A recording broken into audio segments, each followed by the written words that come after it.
I still remember the exact moment she ruined my life.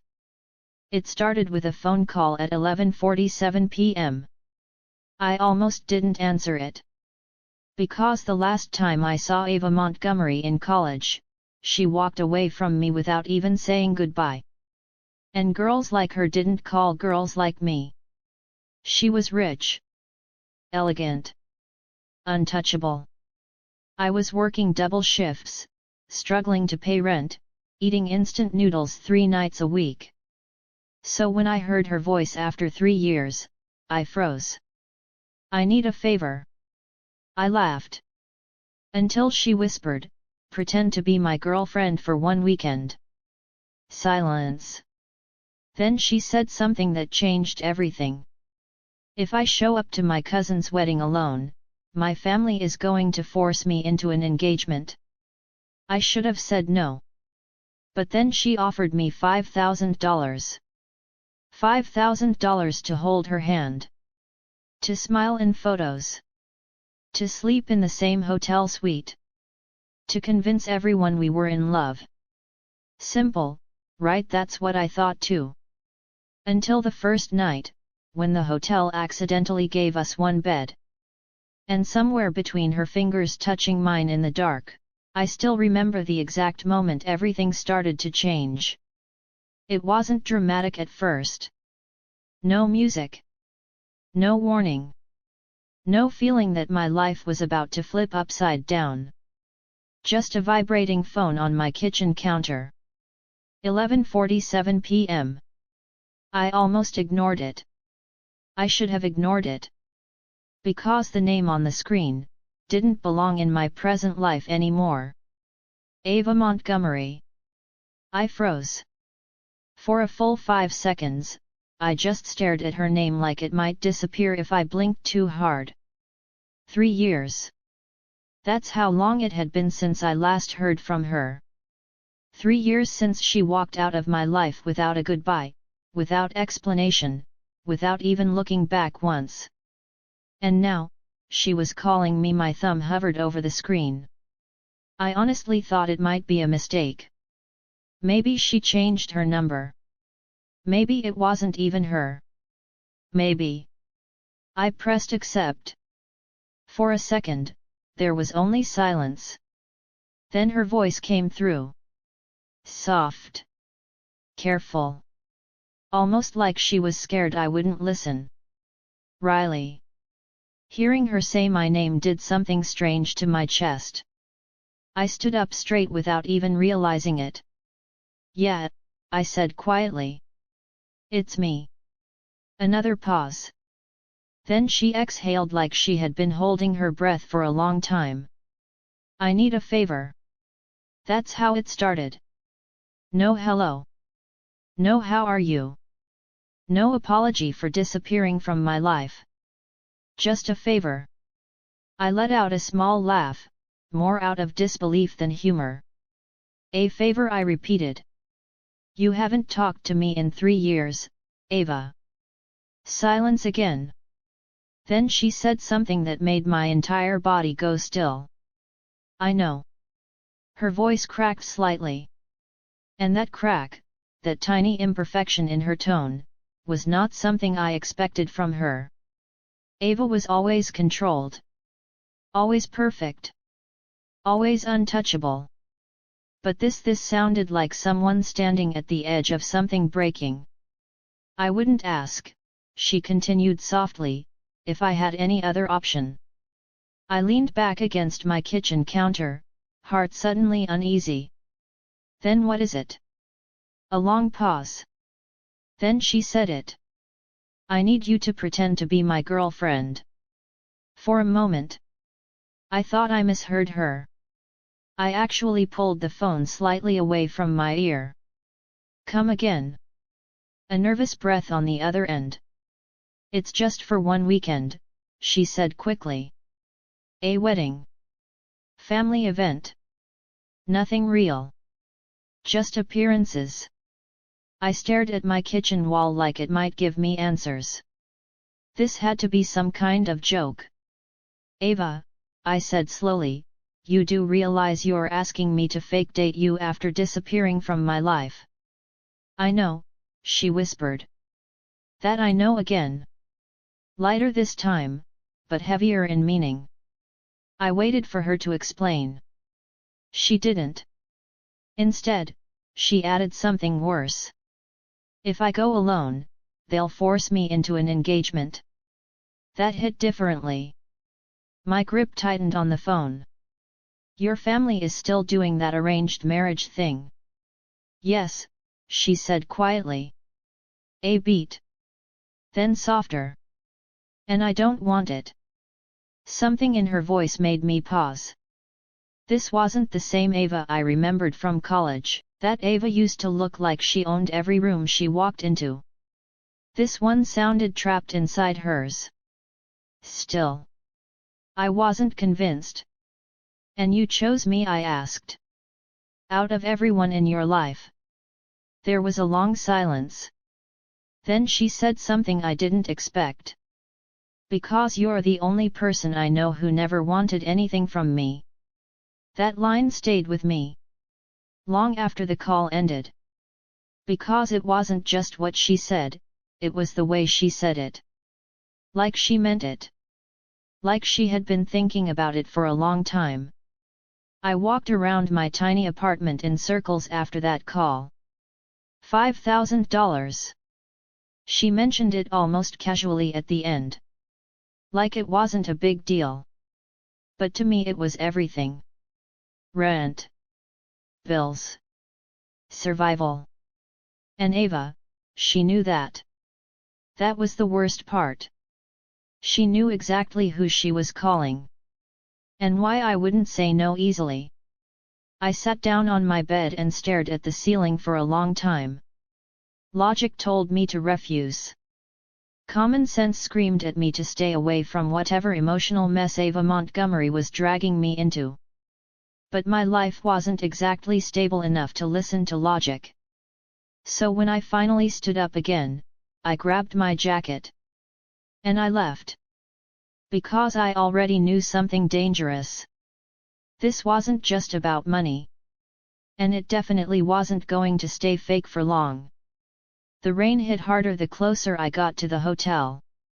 Like the sky itself was warning me. Turn back. Don't go. Don't do this. But I kept driving anyway. $5,000 had a way of silencing every reasonable thought in your head. And, if I was honest with myself, it wasn't just the money. It was her name still echoing in my mind. Ava Montgomery. 3 years should have been enough time to erase someone. But some people don't fade. They just hide somewhere in your memory until something drags them back into the light. By the time I reached the hotel, my hands were tight on the steering wheel. My stomach felt heavier with every step I took toward the entrance. The building looked unreal. Glass walls glowing gold. Luxury cars lined up outside. People laughing like they lived in a different world. And maybe they did. Because I definitely didn't belong here. I pulled my jacket tighter around me and stepped inside. Warm air hit me instantly. Too warm. Too clean. Too expensive. And then I saw her. And everything inside me stopped. Ava was standing near the entrance. Still. Like she had been waiting too long. She wore a simple dark dress, but somehow it still looked like it cost more than my entire life. Her hair was down. Soft waves falling over her shoulders. And for the first time in my life, I saw something I never saw before. Ava didn't look confident. She looked nervous. Like she was preparing herself for something she couldn't escape. Her eyes lifted. And they found mine. The world narrowed instantly. All the noise around us disappeared. People. Cars. Rain. Everything. Just gone. For a second, neither of us moved. It felt like standing in front of a memory I never healed from. Then she walked toward me. Slowly. Carefully. Like she was afraid I might disappear if she moved too fast. Riley. She said softly. Hearing my name from her mouth again did something stupid to my chest. I hated that. I really did. You came, she added. I let out a short breath. You called me at midnight, I replied. What did you expect? A faint smile appeared on her face.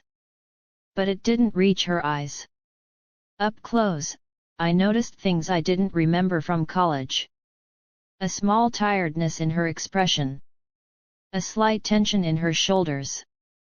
The way her fingers kept fidgeting like she was holding herself together. She wasn't the same girl I remembered. And that scared me more than anything. You shouldn't be here, she said quietly. I raised an eyebrow. You're the one who called me. Ava looked away for a second. Like she was thinking about something she didn't want to say out loud. Then she stepped closer. Too close. Her perfume hit me instantly. Soft. Familiar. Dangerously familiar. I don't have much time to explain, she said. They're already watching. My stomach dropped slightly. Who? But she didn't answer. Instead, she reached for my hand. And when her fingers touched mine, something in my chest tightened instantly. Warm. Unexpected. Wrong timing. Wrong situation. Right feeling. She held my hand firmly. Not like a request. Like a decision. Just trust me, she whispered. And then, before I could even process what was happening, a voice came from behind us. Ava. Her entire body froze. And in that single second, I realized I wasn't just stepping into a fake relationship. I was stepping into something I didn't understand at all. Ava didn't turn immediately. That alone told me everything. Whoever was behind us, wasn't someone she wanted to face. Her hand tightened around mine. Not gently. Not casually. But firmly, like she was anchoring herself to me. Ava, the voice repeated, sharper this time. She finally turned. And I followed her gaze. A tall man stood a few steps behind us. Expensive suit. Perfect hair. Confident posture. The kind of man who didn't need to raise his voice to control a room. His eyes moved first to Ava. Then slowly, to me. And I immediately felt it. Judgment. Not loud. Not obvious. But sharp enough to make my shoulders tense. Ava exhaled slowly.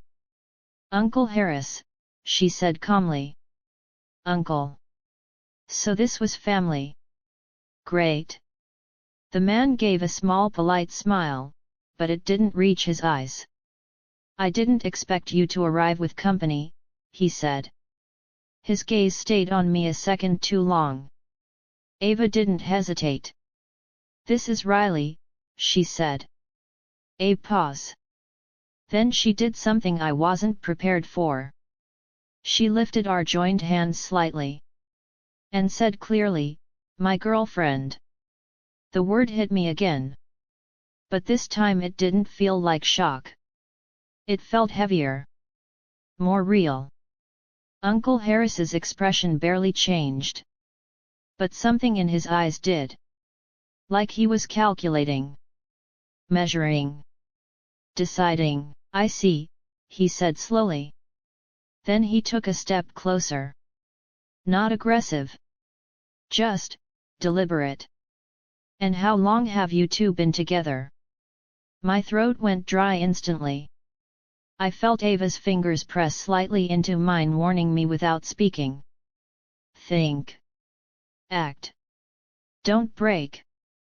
I forced my voice to stay steady. Long enough, I said. Not too specific. Not too weak. Perfectly vague. Ava glanced at me quickly. Just for a second. But I caught it. A flicker of relief. Uncle Harris smiled again. This time sharper. Interesting, he said. Then he looked at Ava. You didn't mention her in your previous visits. A pause. Ava didn't hesitate. I prefer to keep my personal life private. Smooth. Controlled. Too controlled. He nodded slowly like he accepted it, but didn't believe it. Then his eyes dropped back to our hands. Still joined. Still fake. Still, not letting go. I hope, he said calmly, this isn't a distraction. Ava's posture stiffened slightly. It's not, she said. But her voice, just slightly less steady now. He studied her for another long second. Then finally stepped back. I'll see you at dinner, he said. And before leaving, he gave me one last look. One that said, I'm watching you. The moment he walked away, I finally exhaled. I didn't realize I had been holding my breath. Ava didn't let go of my hand. Not even after he disappeared. Instead, she stayed still. Silent. And for the first time since I arrived, I saw it clearly. She wasn't just pretending. She was scared. Okay, I said quietly. That guy is definitely not normal family drama. Ava let out a small breath that sounded almost like a laugh. You're learning fast, she said. Yeah, I replied. Well, I'd prefer not to die over a fake relationship, so I'm adapting. That finally made her look at me. Really look at me. And for a second, something softer passed through her expression. Almost like gratitude. Almost like relief. You did well, she said quietly. I raised an eyebrow. I literally said 3 words. You didn't panic, she replied. A pause. Then softer. That's rare here. Something in her tone made me uneasy. Here, I repeated. What exactly is here? Ava opened her mouth. Then stopped. Like she caught herself. Like she almost said too much. Instead, she gently released my hand. And suddenly, I felt the absence of it more than I should have. Come on, she said, turning toward the elevator again. Her voice was back to calm. Controlled. Perfect. But I noticed something now. Every time she looked away, her fingers trembled slightly. And I started to understand something I didn't want to. This weekend wasn't just about pretending. It was about surviving. The elevator ride up felt longer this time. Not because it was actually slower, but because neither of us spoke. Ava stood beside me, perfectly still again. Like she had reset herself. Back into control. Back into that version of her that didn't show cracks. But I had already seen them. And that made everything feel different now. The elevator chimed softly. Top floor. Ava stepped out first, and I followed her down a long quiet hallway lined with expensive carpets and soft golden lighting. Room numbers passed slowly. 1703. 1705. 1707. She stopped. Room 1707. Ava stared at the door for a moment too long. Not opening it. Not moving. Just staring. You okay? I asked quietly. She blinked once. Then nodded. Yes. But she didn't sound convinced. Finally, she opened the door. And I walked in behind her. And immediately stopped. One bed. Again. But this time it was worse. Because this wasn't a hotel mistake anymore. This room looked intentional. Luxury suite. Soft lighting. Fresh flowers. A sitting area that felt too big, and a bed that felt too central. Ava closed the door behind us slowly. Click. The sound felt too final. I turned to her. Seriously, I said. She didn't answer right away. Instead, she dropped her bag on the sofa and rubbed her forehead like she had expected this. Let me guess, I continued. Your family also controls bed arrangements now. Ava let out a small breath. It's not funny, she said quietly. I wasn't trying to be funny. Silence again. Then she finally spoke. I told them I was bringing someone. Yeah, I said. Me. She nodded. And they made sure we'd be convincing. My eyebrows lifted slightly. Convincing. Ava finally looked at me. And for a second, her calm mask slipped again. Just slightly. They'll watch everything, she said. How we act. How close we are. How natural we look. I exhaled slowly. Your family sounds exhausting. They are, she said simply. Then she walked toward the window. City lights spread endlessly outside. Beautiful. Quiet. Fake peace. I leaned against the wall, watching her. There was something about the way she stood there. Like she was holding her breath even when she didn't need to. You know, I said carefully, you still haven't told me why you really needed me. Ava didn't turn around. I told you, she replied. No, I said. You told me a version of it. That made her pause. For a second, the room went completely still. Even the air felt heavier. Then she spoke quietly. I didn't have anyone else. I shook my head slightly. That's not true. Ava finally turned. And this time, there was something raw in her eyes. Something she wasn't hiding fast enough. It is, she said. A beat. Then softer. I don't trust them. Your family, I asked. She nodded. But she didn't explain further. Instead, she changed the subject quickly. We need to get through tonight, she said. I raised an eyebrow. By doing what exactly? Ava hesitated. Then pointed toward the bed. My stomach dropped instantly. No, I said immediately. She frowned slightly. Not like that. Then what?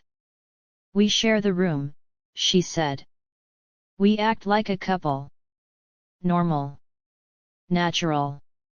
Nothing forced. I stared at her. You realize I'm not an actor, right? A faint hint of something, almost a smile, appeared on her face. You were always good at pretending you didn't care, she said softly. That hit a little too close. I looked away. Yeah, well, I muttered. This is different. Ava walked a little closer now. Careful again. Measured. Riley, she said quietly, if they think we're fake. She didn't finish the sentence. She didn't need to. I already understood. I looked at the bed. Then at her. Then back at the bed again. This is going to be a long weekend, I said. Ava didn't answer. But for the first time since I arrived, she looked almost relieved that I stayed. Ava stood in front of me like she was thinking too hard about something she didn't want to say out loud. Then she finally spoke. Okay, she said quietly. We need rules. I frowned slightly. Rules. She nodded and crossed her arms. If we're going to survive this weekend, we can't make mistakes. I leaned back against the wall. Survive, I repeated. That's a dramatic way to describe a fake relationship, don't you think? Ava didn't smile. Not even a little. That alone told me she wasn't joking. She walked toward the bed, stopping just beside it. "1," she said. "Outside this room, we act like a couple. Natural. No hesitation. No awkwardness." I sighed. "Easy enough." "2," she continued, ignoring me, "if anyone questions us, we stay consistent. Same story. Same details. Got it?" She hesitated for a second. Then added softer. 3, don't let them see you unsure. That made me pause. I looked at her. Why? Ava didn't answer immediately. Her fingers lightly touched the edge of the bed, like she needed something to ground herself. Because they will use it, she said finally.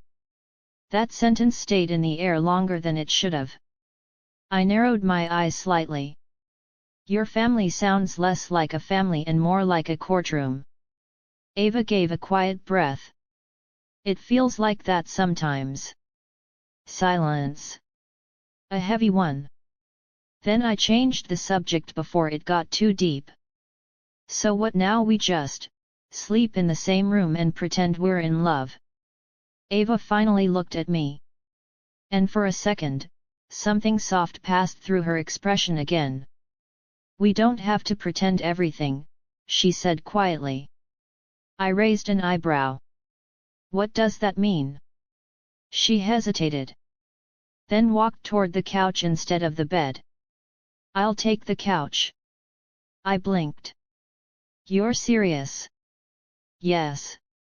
I stared at her.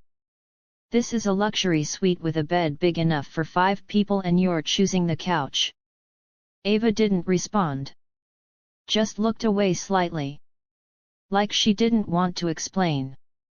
Something about that bothered me more than it should have. You know, I said slowly, you're the one who asked me to pretend to be your girlfriend. Not the other way around. Ava finally met my eyes.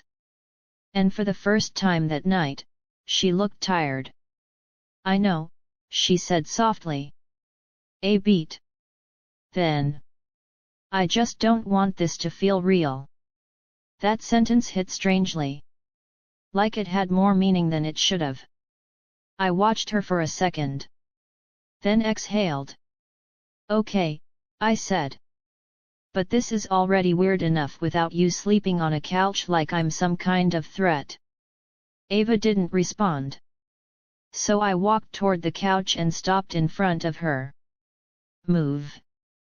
She frowned slightly. What? I said move.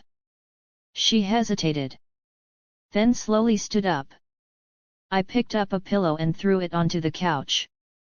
I'll take the couch, I said. Ava blinked. That's not necessary. Yet it is, I replied. Because if I let you sleep there and something goes wrong tomorrow, your family will probably assume I'm either rude or insane. A faint pause. Then, something unexpected happened. Ava laughed. Just once. Small. But real. It surprised both of us. She quickly looked away like it wasn't supposed to happen. But I saw it. And somehow, it changed the air in the room. A little less tense. A little more human. Fine, she said quietly. Then she walked toward the bed. But before lying down, she stopped and glanced back at me. Riley. Yet. A pause. Thank you. And then she turned off the light. Darkness filled the room. Only city lights slipped through the curtains. I lay back on the couch, staring at the ceiling. listening to her breathing across the room. Slow. Careful. Close. And for the first time since I got here, I started wondering if any part of this weekend was actually going to stay fake. The room stayed silent for a long time. Not the peaceful kind of silence. The kind that makes you aware of every small sound. A floorboard shifting somewhere in the hotel. Distant traffic outside the window.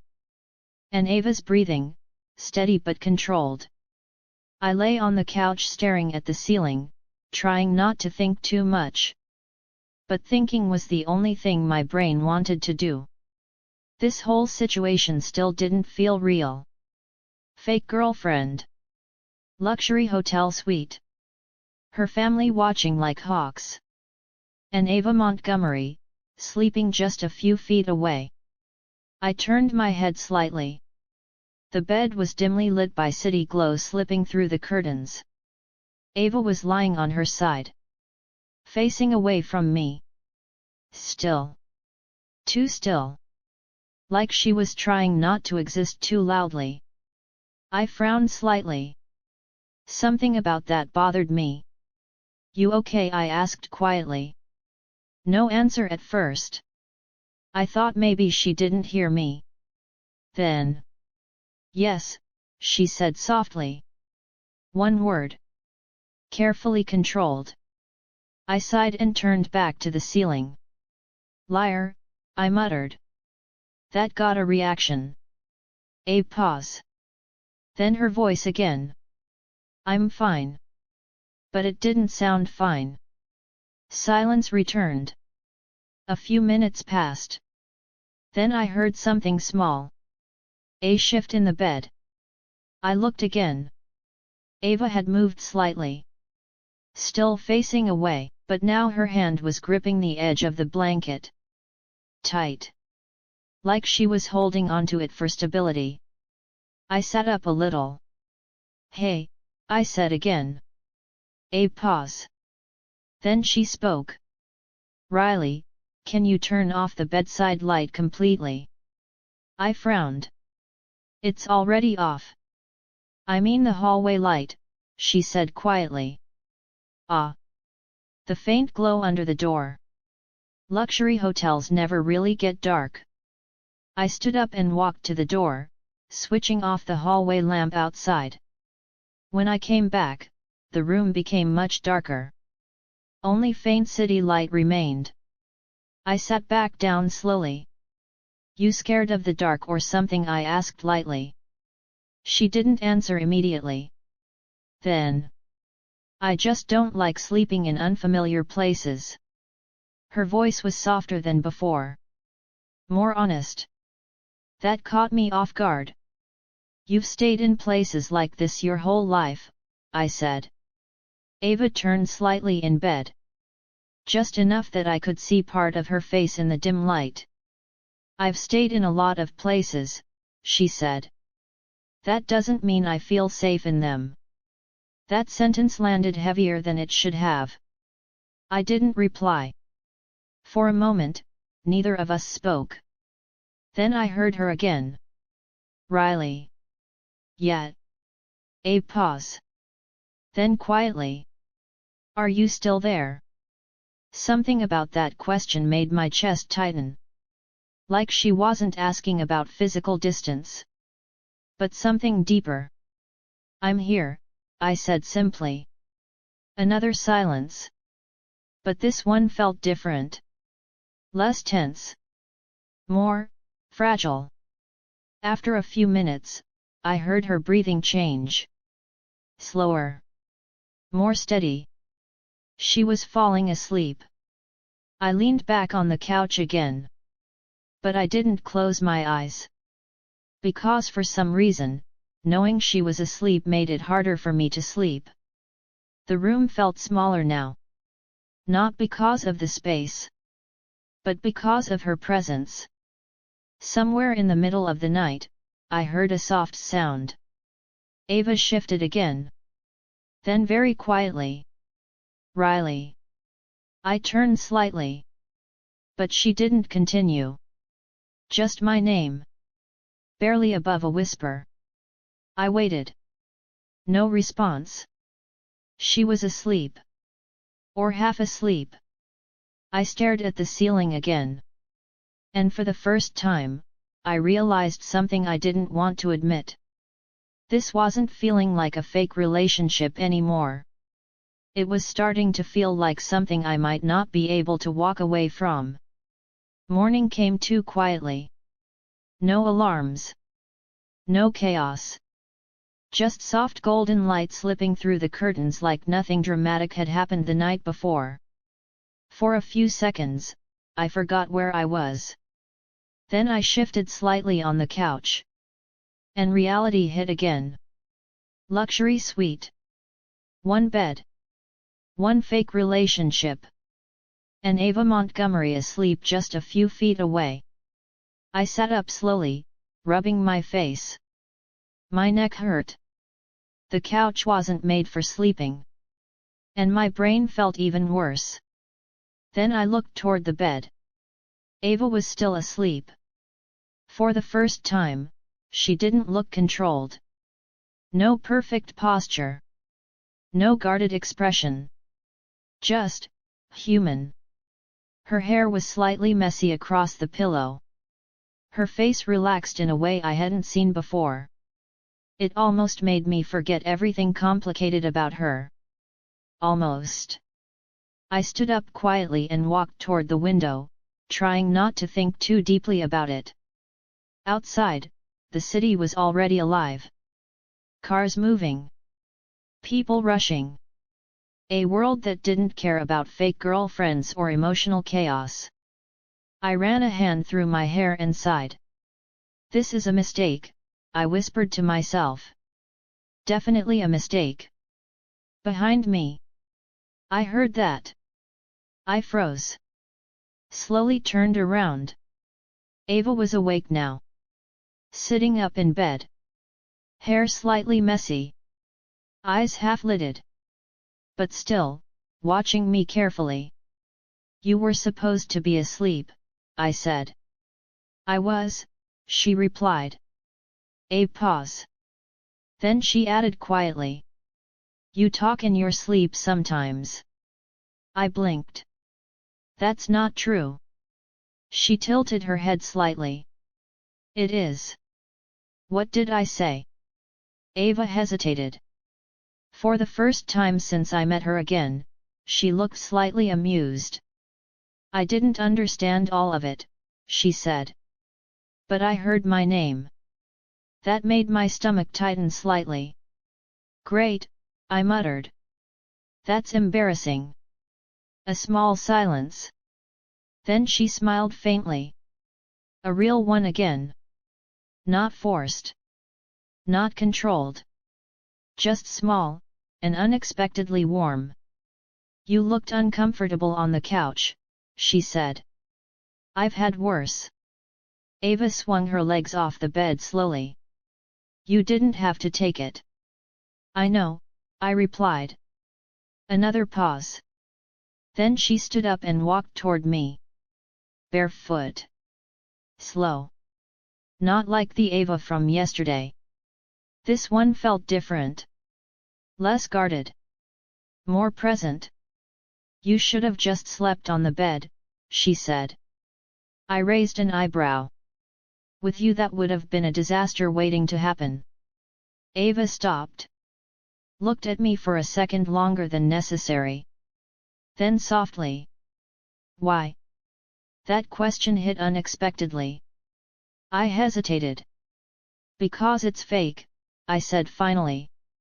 And that's already complicated enough. Ava nodded slowly. But something in her expression changed. Like she wasn't fully agreeing. Just accepting. For now. Then a knock came at the door. Both of us froze instantly. Ava's posture changed immediately. Back to alert. Back to controlled. The mask came back fast. Too fast. She looked at me. One sharp glance. Remember, she whispered. Act normal. I nodded. But my heart already started beating faster. She opened the door, and everything was about to get more complicated than either of us expected. Morning came too quietly. No alarms. No chaos. Just soft golden light slipping through the curtains like nothing dramatic had happened the night before. For a few seconds, I forgot where I was. Then I shifted slightly on the couch. And reality hit again. Luxury suite. One bed. One fake relationship. And Ava Montgomery asleep just a few feet away. I sat up slowly, rubbing my face. My neck hurt. The couch wasn't made for sleeping. And my brain felt even worse. Then I looked toward the bed. Ava was still asleep. For the first time, she didn't look controlled. No perfect posture. No guarded expression. Just, human. Her hair was slightly messy across the pillow. Her face relaxed in a way I hadn't seen before. It almost made me forget everything complicated about her. Almost. I stood up quietly and walked toward the window, trying not to think too deeply about it. Outside, the city was already alive. Cars moving. People rushing. A world that didn't care about fake girlfriends or emotional chaos. I ran a hand through my hair and sighed. This is a mistake, I whispered to myself. Definitely a mistake. Behind me. I heard that. I froze. Slowly turned around. Ava was awake now. Sitting up in bed. Hair slightly messy. Eyes half-lidded. But still, watching me carefully. You were supposed to be asleep, I said.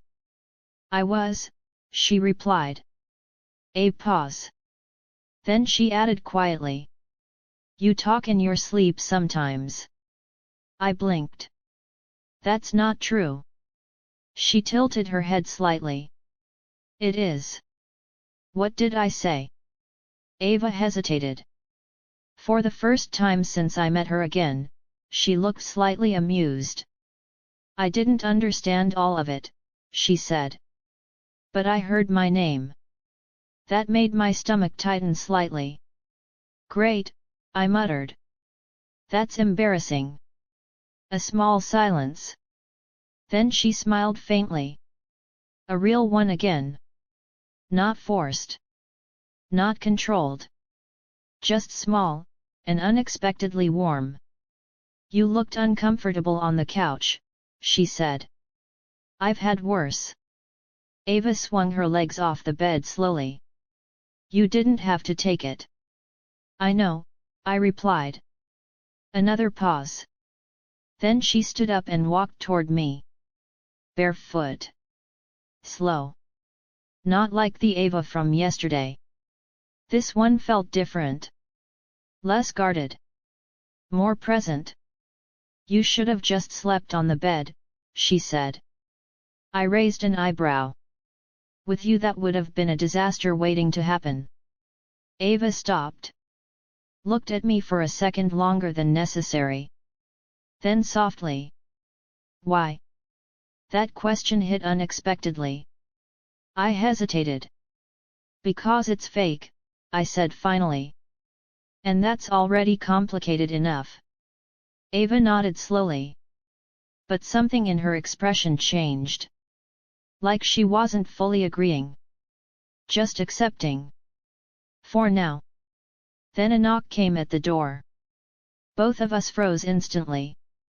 Ava's posture changed immediately. Back to alert. Back to controlled. The mask came back fast. Too fast. She looked at me. One sharp glance. Remember, she whispered. Act normal. I nodded, but my heart already started beating faster. She opened the door. And everything was about to get more complicated than either of us expected.